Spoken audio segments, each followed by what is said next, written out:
আমরা বলতে চাই, কোন সংবিধান দিয়ে বেগম খালেদা জিয়াকে কারাগারের অন্তরালে নিয়ে আসা হয়েছিল?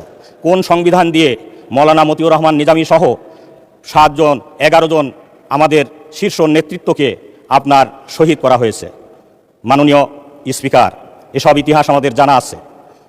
17 বছর আমরা সকলেই এই ফ্যাসিস্ট সরকারকে বিদায় করার জন্য কাঁধে কাঁধ মিলে কাজ করেছিলাম।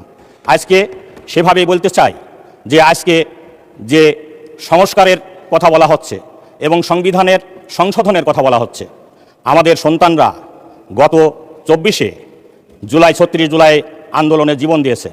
অনেক মা তার সন্তানকে হারিয়েছে, অনেক বোন বিধবা হয়েছে, অনেক পিতা তার সন্তানকে হারিয়ে আজকেও আহাজারি করছে।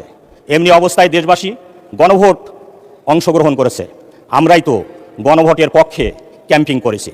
আজকের মাননীয় প্রধানমন্ত্রী নিজেও গণভোটের পক্ষে ক্যাম্পিং করেছেন। আমাদের যারা এখানে সংসদে আসার সুযোগ পেয়েছি তারা সকলেই এই গণভোটের ক্যাম্পিংয়ে আমরা অংশগ্রহণ করেছিলাম।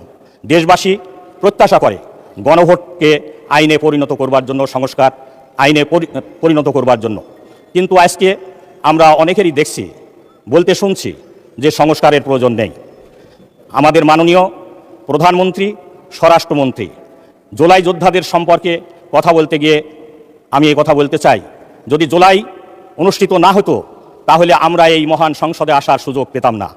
জুলাই অনুষ্ঠিত না হলে আজকের প্রধানমন্ত্রী দেশে ফিরতে পারতেন না। জুলাই অনুষ্ঠিত না হলে আজকের মাননীয় স্বরাষ্ট্রমন্ত্রী দেশ বিদেশ থেকে আসার সুযোগ পেতেন না। আমরা হাড়ে হাড়ে এবং তিলে তিলে অনুভব করি।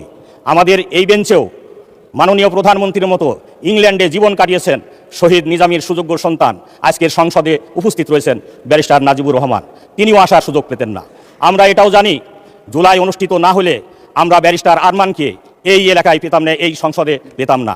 গতকালকে তিনি আবেগজড়িত কণ্ঠে কথা বলেছেন, আয়নাঘরের কথা বলেছেন, আয়নাঘরের চিত্র তুলে ধরেছেন। এরপরেও আমরা যদি সংস্কারের দিকে না যাই তাহলে আমাদের কপাল পোড়া, দেশবাসী এটা মেনে নেবে না। দেশবাসী অবশ্যই এটা তাদের দাবি অবশ্যই আদায় করে নেবে ইনশাল্লাহ। সম্মানিত ভাইরা আমার, আমি সম্মানিত স্পিকার মহোদয়, আমি পরবর্তীতে বলতে চাই, এ সময়ে দেখা গেছে। ধন্যবাদ মাননীয় সদস্য, অসংখ্য ধন্যবাদ। আপনাকে 1 মিনিট সময় বরাদ্দ করা হলো।